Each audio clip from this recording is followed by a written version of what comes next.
Hey there, welcome to episode 115 of the Social Business Engine podcast, the podcast where I invite thought leaders from all industries to share their expertise on social and digital communications best practices.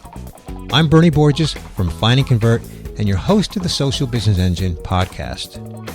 On this episode, you are going to meet Teresa Lockamy, Director of Internet Marketing and Social Engagement at Johns Hopkins Medicine.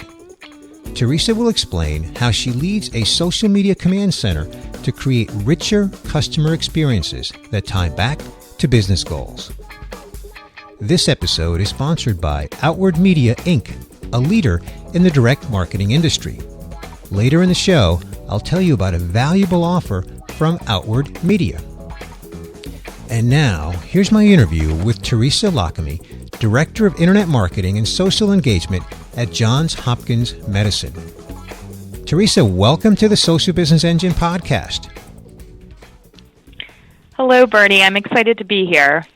Well, terrific. Well, Teresa, as you know, I met you at the Social Media Strategy Summit in Chicago recently, where you gave a really terrific presentation on your social strategy at Johns Hopkins Medicine. And of course, I had to have you on my show so that you can share that wonderful story with my listeners. But where I thought we would begin our conversation, Teresa, is for those that may not be familiar with Johns Hopkins Medicine, if you could maybe provide a brief introduction to the organization. Sure. Johns Hopkins Medicine is an academic medical center, and we're an integrated global health enterprise as well. We operate 6 academic and community hospitals. We have 39 primary and specialty care outpatient sites as well. And also, when we get more kind of into talking about what we do with the Social Media Command Center, you'll see we also, monitor for Johns Hopkins Medicine International, for international counterparts, our community physicians, our home health care services, in addition to the 6 hospitals and the School of Medicine that I mentioned. Wow. Yeah, quite impressive. I frankly was not aware that you were as global as you are. Of course, Johns Hopkins Medicine is a name that's very synonymous with healthcare and leading edge science and in medicine. So really fantastic to get that overview. So let's begin by discussing your approach to social at Johns Hopkins Medicine, because when I saw your presentation, the thing that really impressed me the most is that your approach to social is really anchored in defining business goals. And of course, we are the Social Business Engine. So we're all about that. So why don't you explain your overall approach to social and how it is anchored in business goals? Absolutely. So, of course, everything you do in social, you want it to be tied to what the organization's goals are. We have 6 strategic priorities, and also because we are an academic medical center, of course, we have our tripartite mission, which is research, education, and patient care.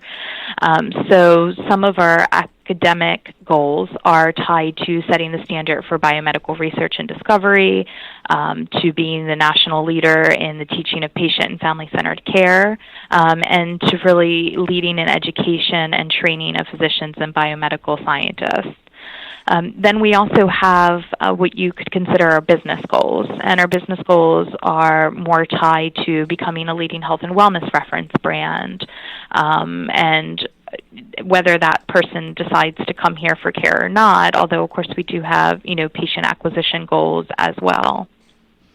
Okay, terrific. So I remember vividly from your presentation that your social media strategy is anchored in this social media command center. So I'd love for you to share with my listeners kind of the why, the what, and the how of the command center. Like, how did you go about developing it? Like, what was behind even the decision to set up a social media command center? As many know, I'm sure that are listening, and I'm sure as you know, Bernie, there's a lot of disparate tools, and everything in social is very decentralized, especially if you're working within kind of the native platforms like Facebook, Twitter, Pinterest, etc. Right.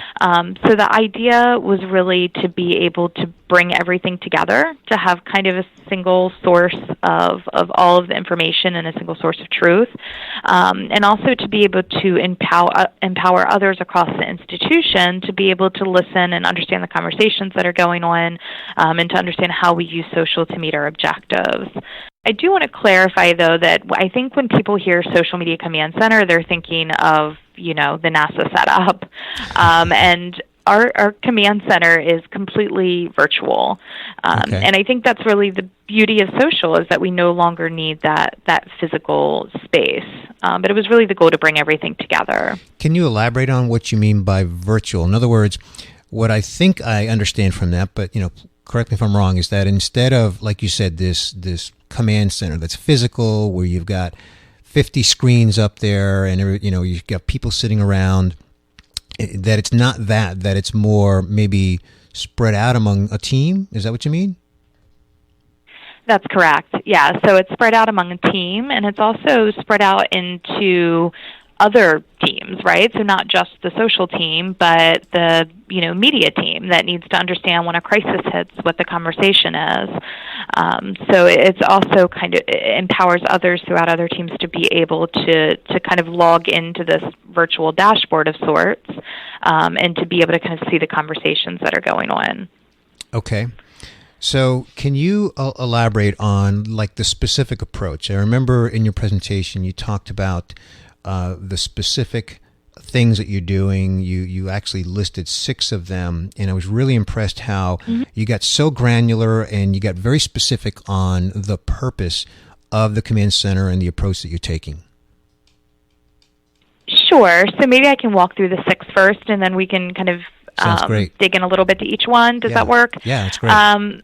So by and large, the main way that we use it is to monitor and protect, and that's kind of where we really started with social is monitoring, and also in service recovery, which is another piece of that. So monitoring the conversations that are going on, understanding, is there a possible issue at bay that needs to be routed to media relations to see if they have knowledge of that issue? Is there a statement being developed?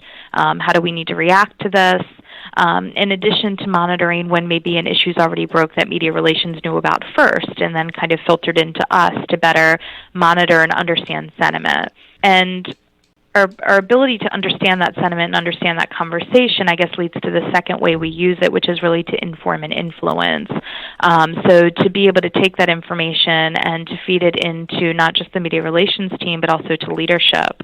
So we've had situations where we've had, crises that have happened that to us seems huge, but we kind of look out at the conversation and it's not, half as kind of bad or crucial as it may seem. So that's been really kind of useful to help inform decisions. Can I ask a question on that before you go to the third one? Sure. I love the fact that Absolutely. It's fed to leadership. That's fantastic. So has leadership ever remarked or given you, kudos and high fives over the fact that social is actually contributing to awareness and issues that, or get on the radar, and it gives them the opportunity to be involved? Absolutely. I think this is one of the main ways that social was kind of introduced to the organization, is our ability to monitor and kind of route comments to them during times where there may be an issue or a crisis. So this is what's helped elevate the power of what social can do, that you can listen and understand the conversation, and it does provide the ability to better inform decisions, and helps us with our responses. So this was kind of one of the key first parts. Absolutely. Cool. All right. Terrific. Okay, so that was the first 2, monitor and protect, and inform and influence. Yes. And then as part of monitor and protect, there's also, as I kind of alluded to with the service recovery, there's monitor and respond. So social really at the core is supposed to be about dialogue. I think it's definitely evolved in the way that it's been used, but one of the first ways that we used it, in addition to monitor and protect, was to monitor and respond. So if there's a complaint that's on social, we're making sure that we're responding as quickly as possible and that we're triaging that person to the correct department so that they can have their concern taken care of. And we've definitely turned, negative sentiment and a negative viewpoint into a positive of people coming back and saying, wow, I just reached out to you and, I already have my appointment scheduled, or I already have a resolution of my issue. So that's been a really big way that we've used it. That approach has definitely evolved a little. Go ahead. I just want to point out, normally when I hear a brand talk about turning negative sentiment into positive, it is so often associated with something like an airline, or a retailer.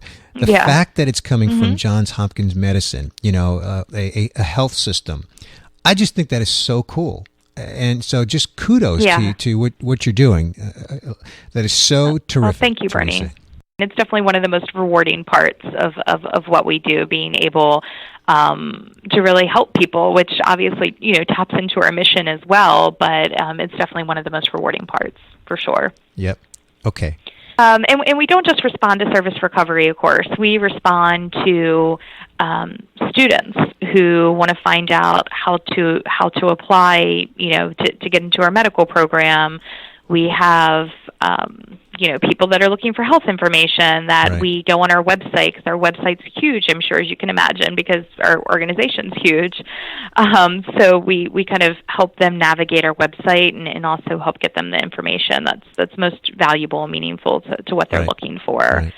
And in addition to this, and this kind of ties back to some of the things we've already talked about, but we also use it to monitor and elevate what we're doing. So if there's a trending topic, for example, and this is a part we're trying to get more ingrained into our command center. That's not yet, it's still a growth opportunity for us. But we'll look at things like Google Trends, or just kind of have an eye on what's going on and be able to connect it back to areas where we have experts. And then we ask them, for a quote, and put the quote out there in social, and it helps elevate the expert, and it also helps elevate, the kind of the power of the listening tools and what we're doing as well. Okay. Before we go to the final two, I do want to pause just for a moment for a brief message from our sponsor. Outward Media, Inc. is a leader in the direct marketing industry, providing businesses access to the largest SMB email database for the acquisition of new customers. OMI has a commitment to data accuracy that I find very impressive because it helps you identify your best prospects so that you can generate more qualified leads. In fact, OMI offers a 95% accuracy guarantee on all email data for 30 days. I urge you to download OMI's ebook, The Executive's 15-Minute Guide to Building a Successful Email Marketing Database, to discover the essentials for improving email deliverability. Now, when I read this ebook, I discovered at least 3 things that we needed to address. It's really a must-read for all digital marketers. You can get your copy now at outwardmedia.com/SBE, and you can also find the link to this ebook at our website at socialbusinessengine.com. Okay, we're back. So we've covered 4 so far of the 6, Teresa. So which one do you want to go to next? So monitor and inform, I think, is somewhat similar to inform and influence, but we also monitor and inform, and I think this, also, of course, a lot of these overlap, goes with the elevate as well, but monitoring positive comments has been another way to really get social on the radar of our leadership and our doctors. So if there's a positive comment that comes into one of our channels, we go ahead and we email that doctor, and we'll email the leadership for that department as well, so that they can see the positive comments that are coming in social, and it just kind of makes it more top of mind for them. And I think it's definitely also increased the demand and the interest in social from our doctors and from leadership as well. I can only imagine that to be true, Teresa. Just by your explaining that, I can just imagine how in years past doctors didn't get that feedback, but then they're getting it through the power of social. That can only be so rewarding to them. Absolutely, yeah, no, definitely. They respond. They'll typically respond and say thank you for sharing. We've had a few that said we don't really get to see this a lot. Right. So I think you're right. Definitely. Yeah. Terrific. Okay. And then just another way that we use our social media command center is to publish and engage. So we create all of our content within Social Studio. We publish it within Social Studio for all of our social channels. And sorry, I know I just mentioned Social Studio, and I did not mention that before in our conversation. So Social Studio is the actual tool that we use, okay, kind of as the foundation of our social media command center. And there's many tools out there. Sure. As you know, Bernie, it's not really about the tool; it's about the approach. But if you hear me mention Social Studio, that's why. Right. Okay. And so just a quick elaboration on that. So by publishing that, does that mean that you're publishing it out to those who are subscribed to it internally, or maybe you can clarify what you mean by publishing through the tool Social Studio? Sure. So we're publishing to the native social channels, no different than if you went on Facebook, if a brand or an organization went. Exactly. Okay. Sorry. Yes. Publishing content on all of our social channels. And we also use it to tag that content, and that again kind of connects back up to the elevating, because we tag the content, and then what we're able to do at the end of the month is pull out a report that says, okay, for everything that was for heart and vascular, this is all of the content that was posted, this is the engagement that it received, like shares, etc. So that really helps, because we then take that information and we report on a monthly basis to the various departments that we're focused on and sharing content around. Okay. And the engaging part also helps in the sense that we actually have feeds set up with our experts at Hopkins as well. So if you go to, hopkinsmedicine.org/social media, social_media, I think, you will see all of the list of the Hopkins experts. We also have those experts in those departments feed into our social media command center. So we're able to share and cross-promote content that we may have not even known about within marketing and communications that's coming throughout from our doctors and throughout the institution. So that's been really powerful as well. Wow, yeah, that sounds really powerful. So you've alluded to content a few times. So let's talk a little bit about that, because obviously in any social business strategy, like the one that you're describing here at Johns Hopkins Medicine, content plays a key role. So what's your approach to content? How do you source content? How much of it is created versus curated, etc.? That's a great question. So Bernie, our team, and I know I mentioned this during the presentation as well, our team's rather small. So we have 4 people currently, and that's actually divided over all of internet marketing, so not just social, the other pieces as well, search engine marketing, display, et cetera, email marketing. Wow. Yeah, that is small. Yeah. For a global organization, yeah. Definitely. A lot of my listeners right now are doing a high five because, not everybody's out there with a huge team, right? In fact, the small teams is more the norm than the exception. Yeah. No, I agree. It's definitely what we hear a lot of when we go to, various healthcare conferences as well. So tapping into, to your point, tapping into other content creators is crucial to our approach. So we have content creators within our marketing and communications team, and they could be content creators for a specific department, or content the editorial team that works on innovations and treatments and information across the system. Mm-hmm. So what we did is we created a social media request form. We just created it on Google Docs, and we have information for content creators across the institution and mainly within marketing and communications that they can submit content. So we have, a form field for them to go to tell us what the micro post is, to tell us what the long form post, and then going back to this meeting our objectives, we ask them what strategic priority it's tied to, which audience they're trying to reach. So in addition to the social content that our team creates and that the content team creates that's within marketing and communications, we're also sourcing content from other places through this form, so that we can make sure that we're, for one, kind of, feeding the beast, but also that we can show the diverse nature of everything that we do, because we're focused on education, research, and patient care. And Hopkins Medicine channels are kind of our central, organizational channels, main channels. It's important that we have that diverse content to serve all those that are interested. To feed the beast, whether as you said. Whether it's a student or a patient. Yes, yeah. Okay. Wow, that's outstanding. So you must have an ongoing supply of content requests coming in. Is that right? Yes, we do. We do have content requests coming in. It's been mainly within marketing and communications. It does go throughout the institution as well, but the form isn't public, which I think is an important point to make. Okay. So when someone comes to us and they're interested in social, maybe they're interested in starting their own channel, we'll have a discussion with them and try to help them as much as we can and try to help them meet their objectives. And it may come out through the conversation that they don't really have the resources to manage a social channel.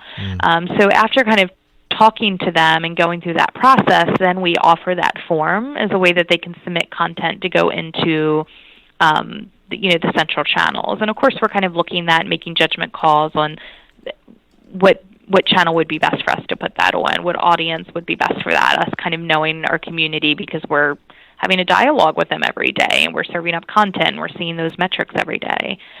But it is important because if we just kind of put it public, then I'm sure, as you can imagine, Bernie, the amount of content that would be coming in would be a lot, and then it may set unrealistic expectations and people would be disappointed if content wasn't published. So having kind of that educational part's a really important piece of it as well. Okay. Not to go on a tangent on another direction. But. Yeah, no, that's great. That's great information. Okay. All right, Teresa, well, we have reached a point in the podcast where I am going to provide a summary of the key points that we covered for my listeners, and then I'm going to ask you to fill in any holes, elaborate on any key points that you'd like to elaborate on, and then we'll do a wrap on the podcast.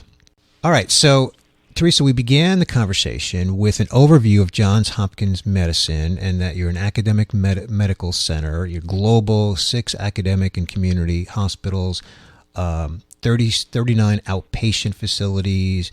You're monitoring across the globe. Very, very impressive, large footprint. And that your social media strategy is really anchored in business goals. And I love that. Again, that this is the Social Business Engine podcast, so that we're all about that. So everything that you're doing is tied to these 6 strategic priorities, which really are in themselves anchored in the mission of Johns Hopkins Medicine. And from a business goal standpoint, you want to continue to reinforce your leadership position in research and discovery, as well as a health and wellness brand. And then we talked about your social media command center. You talked about how it's really it's focused on the fact that there's so many tools that are out there that it's really all about bringing everything together. It's virtual. It's not a physical location, kind of like you see in NASA style. You've got it spread out among a small team of 4 people. And that includes, a variety of different roles within your team. And then we looked at your goals, your 6 goals. And I'm just going to repeat each of them, but I'm not going to go into too much granularity on each one. They were monitor and protect, inform and influence, monitor and respond, monitor and elevate, monitor and inform, publish and engage. And I like the fact that you pointed out that there are some overlaps, among those, but yet each one still has a distinct role and purpose in the business strategy. I really like that. Again, even though there's a little bit of overlap among some of them. And then we talked about the role of content, Teresa, where your team of 4 people is part of the content creation process. but you also have an editorial team, and you provide this request form that people throughout Hopkins can submit a request to either start their own channel, which you very meticulously explore and determine whether or not it's viable, whether or not they have the resources to staff it, and also whether or not people have the content that they can supply either to a distinct new channel or just to the current channel. So you supply this mechanism, this process by which they can actually submit content, and that you're really focused on creating a diversity of content that spans the breadth of the Hopkins organization. And that's really the key takeaways of my summary. So is there anything that you'd like to elaborate on or anything that I missed? The only thing that I would mention is I think the key pieces, and even just hearing you go through and summarize everything, is really understanding who your community is and serving your community, that's an extremely important part in social, and having that understanding of what your objectives are so that you can, what your strategic priorities are so that you can use social to meet those. And then lastly, just finding ways where you can continue to elevate what it is that your team's doing in social, so that you can work to really embed social into the fiber of the organization so that you can continue to do more in social to meet the objectives. But, everything we do is around meeting the objectives and around creating really meaningful interactions for our community. Yeah, I agree. In fact, you bring to mind a concept that I think of. Social oftentimes is thought of as sort of a vertical function that lives inside of a brand vertically, like there's a whole social team. Whereas to your point that it should be in the DNA, it should be horizontal across the organization, not siloed in one organization. And so I love that point. Thank you for pointing that out, Teresa. Yeah. Well, Teresa, we are at the wrap point of my podcast episode here. And so before we get to the wrap, I do want to give you the chance to let people know or they can connect with you as well as learn more about what we discussed here today from Johns Hopkins Medicine. Sure. So there's a couple ways. Of course, you can connect with me on LinkedIn. It's Teresa Lockamy, Lockemy. You can also go to hopkinsmedicine.org just to learn more about Johns Hopkins overall and the health system and everything it is that we do. And then in addition, I mentioned earlier on, there's the hopkinsmedicine.org/social_media page. And that also has more information on our channels. It has some of our blogs in there, and that's where you can kind of find a list of all of our departments and experts as well that we highlight. Terrific. And Teresa, my listeners know that will all be linked up in our show notes page, so nobody's got to be feverishly writing that down, especially if they're mobile or at the gym or whatever the case may be. Okay, terrific. Okay. Well, Teresa, thank you so much for sharing your strategy, your social media command center strategy at Johns Hopkins Medicine. It's been very, very insightful here, and I really appreciate you taking the time to share that with my listeners today. Well, thank you, Bernie. I'm definitely glad that you had me on here. Terrific. Well, I hope that you enjoyed my conversation with Teresa Lockamy, Director of Internet Marketing and Social Engagement at Johns Hopkins Medicine. Now, remember, this episode is sponsored by Outward Media, Inc., a leader in the direct marketing industry. Download OMI's ebook, The Executive's 15-Minute Guide to Building a Successful Email Marketing Database to discover the essentials, and I mean the essentials, for improving email deliverability. Get your copy now at outwardmedia.com/SBE, and you'll also find this link on our website at socialbusinessengine.com. Hey, before I close out this episode, I want to invite you to become a member of our Social Business Engine community. Membership is free, and it provides premium content that we make available only to our members. Our community is made up of thousands of business professionals whose common interest is using social media strategy, social technology, and social culture to create better business results and to improve their career.